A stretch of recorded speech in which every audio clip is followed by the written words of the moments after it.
I decided to visit my wife at her job as a CEO. At the entrance, there was a sign that said, "Authorized personnel only." When I told the guard I was the CEO's husband, he laughed and said, "Sir, I see her husband every day. There he is, coming out right now." So I decided to play along. The security guard at Meridian Technologies laughed when I told him I was Lauren's husband. "Sir, I see her husband here every day. There he is right now, actually." He pointed toward the glass doors. A man in a charcoal Tom Ford suit was walking through the lobby. Early 40s, confident stride, expensive watch catching the afternoon light. The kind of guy who looked like he belonged on the cover of Forbes. "Mr. Sterling," the guard called out. "Your wife's still in her 3:00 meeting. Should be done in about 20. The man, Frank Sterling, according to his security badge, nodded and headed toward the elevator bank. He hadn't seen me yet. I was standing off to the side, holding a takeout bag from Osteria, Lauren's favorite Italian place downtown. My heart was doing something strange in my chest. Not racing, just stopping and starting, like a car engine misfiring. 28 years. I'd been married to Lauren for 28 years, and apparently she had another husband at work. Frank pressed the elevator button, pulled out his phone, started scrolling. Every instinct I had screamed at me to confront him, to walk over there and ask him what the hell he thought he was doing, calling himself my wife's husband, to make a scene, to demand answers. But something stopped me. Maybe it was the way the security guard had said it, so casual, so certain, like it was common knowledge, like everyone knew, everyone except me. "You know what?" I said to the guard, keeping my voice steady. "I think I have the wrong building. I'm looking for Gerald Pharmaceuticals, not Meridian Tech." The guard looked confused. "You said you were Mrs. Sterling's husband." I said I was a friend of the family. Gerald's my name. Must have gotten my wires crossed. I forced a laugh. "Been a long day." I set the takeout bag on the security desk. "Actually, could you make sure Lauren gets this? Just say Gerald dropped it off. Family friend." The guard shrugged. "Sure thing." I walked out before my legs could give out. I'd been married to Lauren since 1996. Met her when we were both 23. Me, fresh out of my accounting degree. Her finishing her MBA at Northwestern. She was brilliant, ambitious, the kind of woman who made plans in 5-year increments and actually followed through. I was the steady one, the practical one, the guy who managed our finances, kept our home running, made sure the bills were paid and the retirement accounts were funded. Lauren always said I was her foundation, that she could take risks in her career because she knew I'd keep everything stable at home. She'd climbed fast, director at 30, VP at 35, CEO of Meridian Technologies at 43, a tech company specializing in AI-driven logistics software. She'd turned it from a struggling startup into a $200 million operation in 8 years. I was proud of her. So damn proud. I'd supported every late night, every business trip, every weekend she spent reviewing financials instead of going to dinner with me. Because that's what you do when you love someone. You support their dreams. We didn't have kids. Lauren had never wanted them. Said they'd derail her career trajectory. I'd been disappointed at first, but I'd accepted it. Her career was her baby. I understood that. Or I thought I did. Now I was sitting in my car in the Meridian Technologies parking lot, hands gripping the steering wheel, trying to process what I'd just seen. Frank Sterling, Lauren's VP of Operations. I'd met him exactly once at a company holiday party 2 years ago. Tall guy, charismatic. Lauren had introduced him as one of my rising stars and spent most of the evening talking shop with him while I made small talk with the other spouses. I'd thought nothing of it. Why would I? I trusted my wife. But the security guard had called him Mr. Sterling. Had said he saw Lauren's husband every day. Not boyfriend, not affair partner. Husband. I didn't go home right away. Couldn't face the empty house, the one I'd spent the day cleaning, the one where I'd made Lauren's favorite lasagna for dinner, the one where I'd been planning to surprise her with tickets to see Hamilton next month for our anniversary. Instead, I drove to a coffee shop 3 blocks away and sat in a corner booth with a black coffee I didn't drink. My phone buzzed at 6:47 p.m. "Lauren, working late again. Don't wait up. Love you." I stared at that message for a long time. Love you. Did she? Did she actually love me? Or was I just, what? The backup plan? The safety net? The guy who paid half the mortgage while she lived a double life? I typed and deleted a dozen responses before settling on, "Okay, there's lasagna in the fridge." 3 dots appeared, disappeared, appeared again. "You're the best. See you late tonight." I put my phone face down on the table and tried to breathe. Lauren came home at 11:23 p.m. I was in the living room pretending to read a book. Actually, I'd been staring at the same page for 3 hours. "Hey," she said, dropping her bag by the door. She looked tired, hair slightly mussed, lipstick faded. "How was your day?" I asked. My voice sounded normal. I was surprised by that. Exhausting. Back-to-back meetings all afternoon. Board presentation at 4. Then Frank and I had to go through the Q3 projections. She headed to the kitchen. Did you say there's lasagna? Yeah, in the fridge. I listened to her move around the kitchen. The microwave humming. The refrigerator opening and closing. The familiar sounds of my wife existing in our home. Our home. Was it even our home anymore? Or had that become a lie too? She came back with a plate of reheated lasagna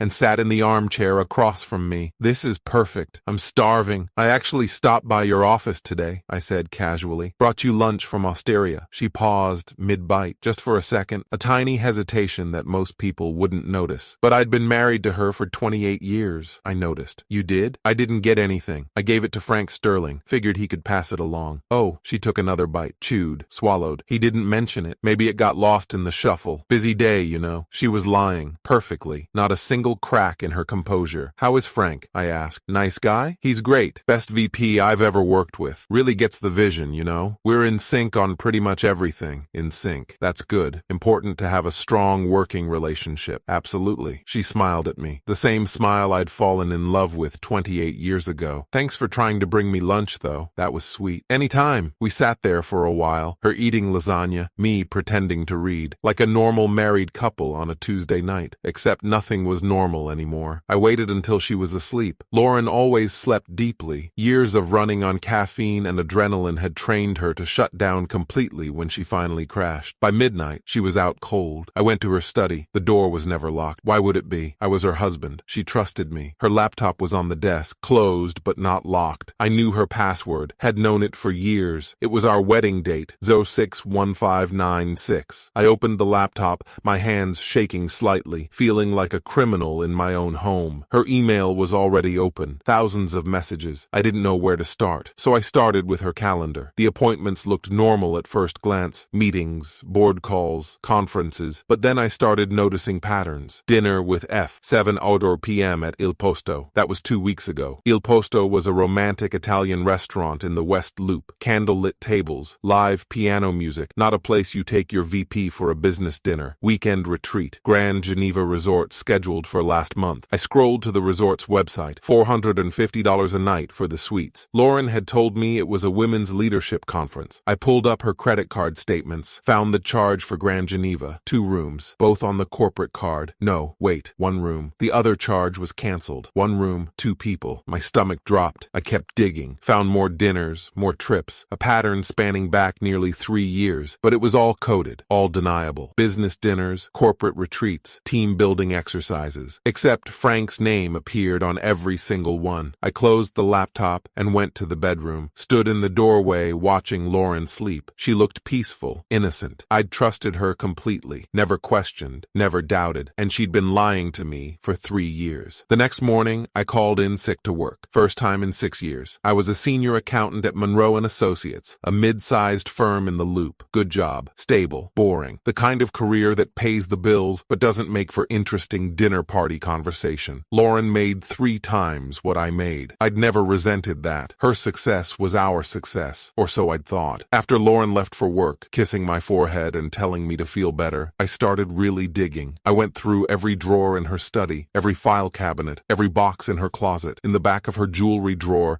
hidden under a tangle of costume necklaces she never wore. I found a key, just a key, silver, standard apartment key, no label, but attached to it was a keychain tag with an address, Harbor View Apartments, Unit 214. Harbor View was a luxury apartment complex in River North. I'd driven past it dozens of times. 30-story building, floor-to-ceiling windows, the kind of place where a studio started at $2,500 a month. I grabbed the key and drove there. The parking garage had spaces marked with unit numbers. Space 214 had a black Mercedes GLE parked in it, Frank Sterling's car. I recognized it from the company parking lot. My hands were shaking as I took the elevator up to the 2nd floor. Found Unit 214. The key fit. The door opened. Inside was a fully furnished apartment, not a temporary rental. A home, hardwood floors, modern furniture, fresh flowers on the coffee table. The air smelled like Lauren's perfume, Chanel No. 5, the expensive one she only wore for special occasions. Photos on the mantle showed Lauren and Frank at a beach, at a restaurant, on a hiking trail. In every single picture, Lauren wasn't wearing her wedding ring. I walked through the apartment in a daze. The kitchen had 2 sets of dishes, 2 coffee mugs on the counter, his and hers. The bedroom made me physically ill. A king-size bed with expensive linens, Lauren's clothes in the closet hanging next to Frank's suits, her shoes lined up next to his, like they'd been living together for years, like they were married. On the dresser, I found a folder labeled Future Plans in Lauren's distinctive handwriting. I opened it. Real estate listings, houses in Evanston, Oak Park, Wilmette, all in the $800,000 to $1.2 million range, all circled with notes in the margins. Good schools nearby, schools close to Frank's parents, love the kitchen, travel brochures, Santorini, Tokyo, New Zealand, dream honeymoon destinations, and underneath all of that, legal documents, divorce consultation summaries, dated from 18 months ago. Lauren had met with 3 different divorce attorneys, shopping for the best deal. The notes were clinical, cold, strategy, frame as irreconcilable differences, cite Gerald's lack of ambition and emotional distance, document instances of his failure to support my career growth, instances she'd been building a case against me. There were pages of examples, times I'd supposedly undermined her by asking her to skip work events, times I'd been emotionally unavailable by not wanting to discuss corporate politics at dinner, times I'd shown lack of ambition by being content with my accounting job. Every normal marital friction point reframed as evidence of my inadequacy. The most recent note dated 3 weeks ago. Timeline: file for divorce by January 2025. Finalized by June. Wedding with F by Christmas 2025. She had it all planned out. Every detail. My replacement was already living with her part-time. Their future home was already picked out. I was just the obstacle she needed to remove. I photographed everything, every page, every document, every photo. Then I sat on their couch,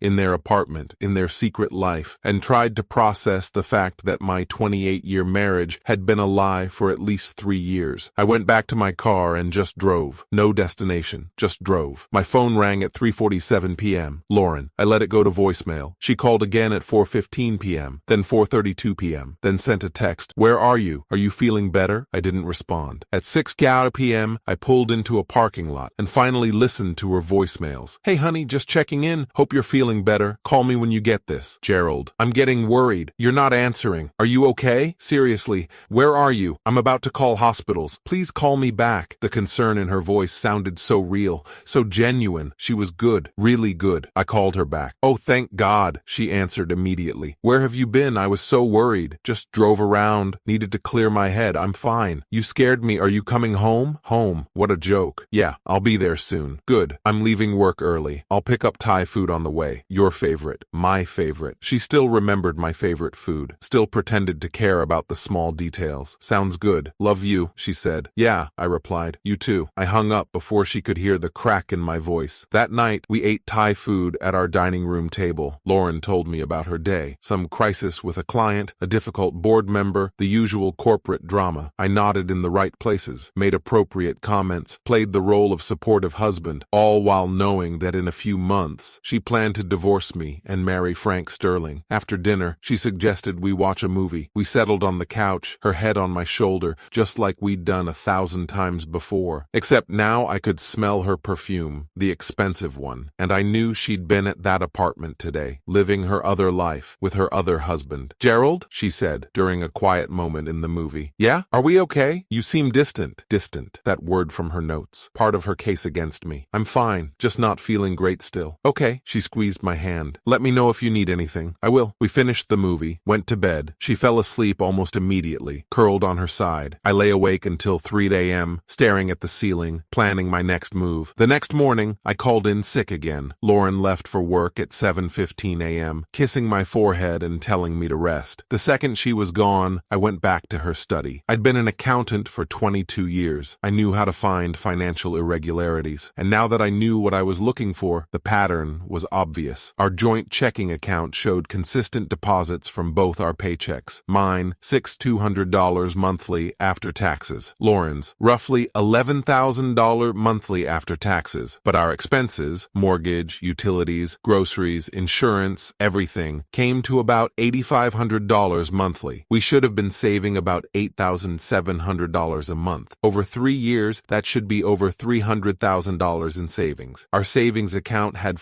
$97,000. Where had $250,000 gone? I pulled up Lauren's personal credit card. The one she claimed was for business expenses that get reimbursed. Harborview Apartments, $3,200 monthly rent for 3 years, $115,200. Furniture, $24,000 in purchases from West Elm, Pottery Barn, Crate and Barrel. Travel, $31,000 to various luxury destinations. Dining, hundreds of charges at expensive restaurants. She'd been funding her entire secret life with our joint money, my money. While I'd been eating leftovers and driving a 10-year-old Honda Civic, she'd been playing house with Frank Sterling in a $3,200 a month apartment using money I'd earned. I documented everything, downloaded 3 years of bank statements, credit card records, investment account transfers. Then I started looking at Meridian Technologies' corporate filings. This was where my accounting background really paid off. I knew how to read financial statements, how to spot irregularities, how to see the story behind the numbers, and the story was damning. Lauren had been restructuring the company, quietly, without board approval, to position Frank Sterling as her successor. She'd moved resources into his department, given him control over key accounts, positioned him for a promotion to COO, a position that didn't exist yet. She was building him a golden ladder to the top while making herself look like a kingmaker. But she'd done it by redirecting company resources without proper authorization, by making financial decisions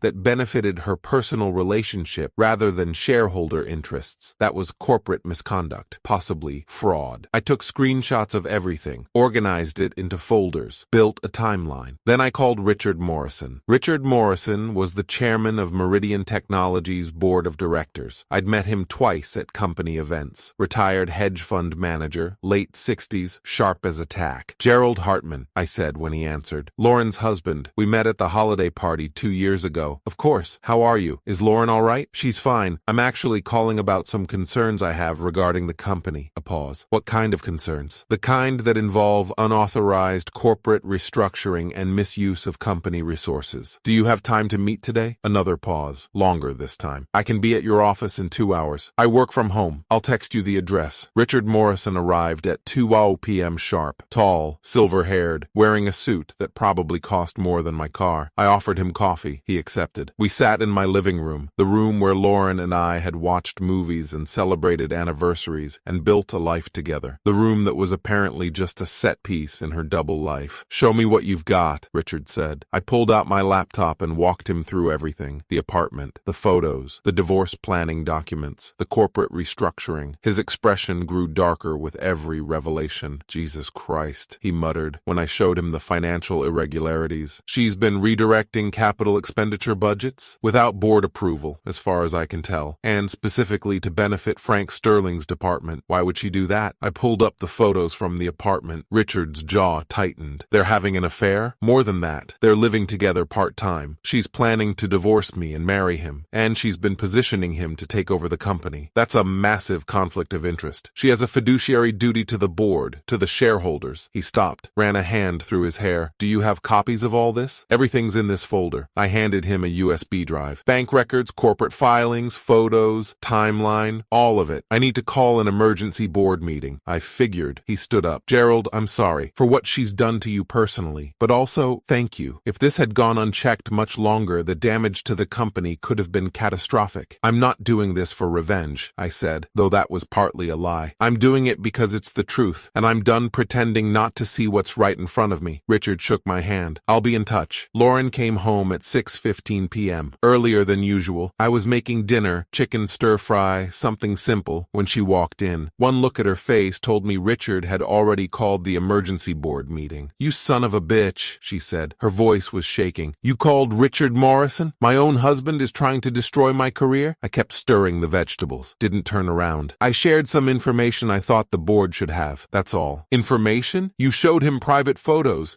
You went through my personal files. Your personal files in our shared apartment. Your personal life funded by our joint bank account. She grabbed my arm, spun me around. This is different. This is my professional reputation. And sleeping with your VP while restructuring the company to benefit him personally? That's professional? Her face went pale. What do you want? She asked quietly. Money? The house? What? I don't want anything from you, Lauren. You set this in motion 3 years ago. I'm just refusing to be the fool while you execute your plan. What plan? I pulled out my phone, showed her the photos I'd taken at the apartment, her face in every picture, the folder labeled Future Plans. This plan, the one where you divorce me by January, marry Frank by Christmas, and live happily ever after in your Evanston dream home. She sat down heavily on a kitchen chair. How did you? I found the key to your other life. Gerald, 28 years, Lauren. I supported every decision you made, every late night, every business trip, every sacrifice, because I loved you, because I thought we were building something together.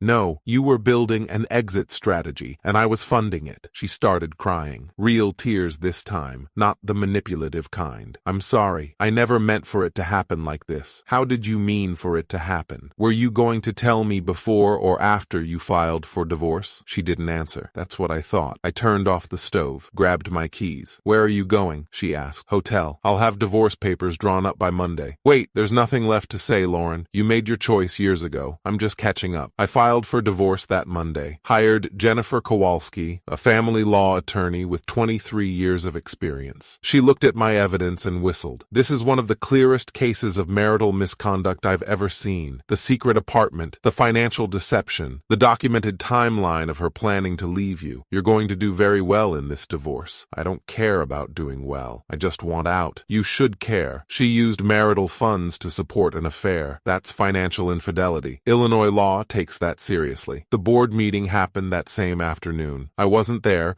but Richard called me at 5:47 p.m. Frank Sterling has been terminated effective immediately. Lauren's on administrative probation. Her authority is severely restricted pending a full investigation. And the restructuring? Being reversed. We've hired a forensic accountant to do a complete audit. If we find she violated fiduciary duty or committed fraud, she could face criminal charges, not just termination. Jesus. She built this house of cards, Gerald. You just knocked it down. Lauren called me that night. I was in a Marriott near O'Hare, eating takeout Chinese and watching ESPN. You've destroyed everything, she said. She was crying. Frank lost his job. The board is investigating me. My career is over. How could you do this? How could I? My voice was ice. You spent 3 years planning my replacement. You stole $250,000 from our joint account to fund your affair. You committed corporate fraud to benefit your lover, and you're asking how I could do this? I was going to tell you. When? After you filed for divorce? After you married Frank by Christmas like you planned? Silence. You knew about that? I know everything, Lauren. The apartment, the lawyers, the timeline, the real estate listings, all of it. Please. Her voice broke. We can fix this. I'll end things with Frank. We can go to counseling. I'll do anything. Frank already lost his job because of you, and now you want to abandon him too? At least be consistent in who you betray. That's not fair. Fair? I laughed. It sounded bitter even to me. You want to talk about fair? You spent 28 years building my trust just so you could execute the perfect betrayal. You documented every small argument as evidence against me. You built a legal case while I was cooking dinner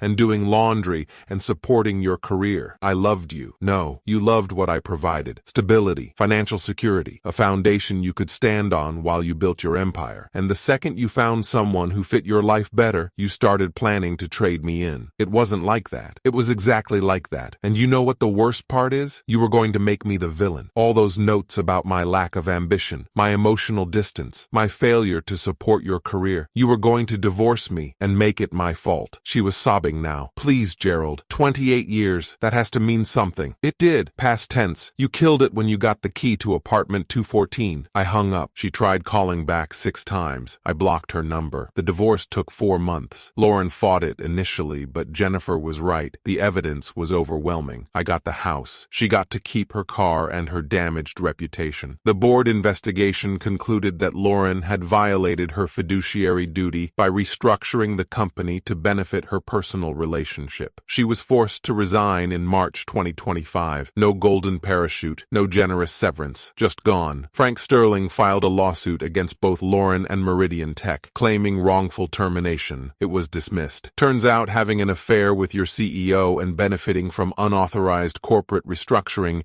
is actually a fireable offense. Last I heard, they broke up 3 months after everything collapsed. Frank blamed Lauren for ruining his career. Lauren blamed Frank for not being worth the sacrifice. Neither of them took any responsibility for their own choices. I sold the house in June. Too many memories, too many ghosts. Bought a condo in Lakeview. Smaller, simpler. Mine. Started dating again in August. Nothing serious, just just testing the waters, learning to trust again. It's slow going. My therapist, Dr. Sarah Chen, clinical psychologist with 18 years of experience, says that's normal, that betrayal trauma takes time to heal, that I shouldn't rush it. I'm not rushing anything anymore. One day at a time, one choice at a time, one truth at a time. I ran into Lauren once, about 8 months after the divorce finalized. She was at Whole Foods, looking at organic vegetables. She'd lost weight, looked tired. Our eyes met. She froze. I nodded, kept walking. She didn't follow me. Part of me wondered if I should feel sorry for her. She'd lost everything, her career, her relationship, her reputation. But then I remembered apartment 214, the folder labeled future plans, the cold, calculated notes about building a case against me, and I didn't feel sorry anymore. I just felt free. 2 years after everything exploded, I got a LinkedIn message from Frank Sterling. I know you have no reason to talk to me, but I wanted to apologize for everything. I knew she was married. I knew what we were doing was wrong. I told myself the marriage was already over, that we were in love, that it justified everything. It didn't. You deserved better. So did everyone at Meridian. I'm sorry. I stared at that message for a long time, then I closed it without responding. Some apologies come too late to matter. Some betrayals don't get forgiveness. And sometimes the best response to someone who helped destroy your life is just silence. People ask me sometimes if I regret how I handled it, if I should have confronted Lauren privately, given her a chance to explain. The answer is no, because she'd had 3 years to explain, 3 years to tell the truth, 3 years to choose our marriage over her affair. She chose Frank, chose the apartment, chose the future she was building without me. I just made sure everyone else knew what she'd chosen. 3 years after the divorce, I'm sitting in my condo on a Saturday morning, drinking coffee and reading the news. My phone buzzes. A text from my girlfriend, Amy, someone I met at a bookstore who knows my whole history and chose me anyway. Brunch at 11? I'm thinking that French place you love. I smile and text back, perfect, see you there. I put down my phone and look out the window at Lake Michigan. The water's gray today, choppy with wind. Behind me, my home is quiet, small, honest, no secret apartments, no hidden lives, no carefully constructed lies, just truth, simple, painful, free. And you know what? That's enough. That's more than enough. That's everything.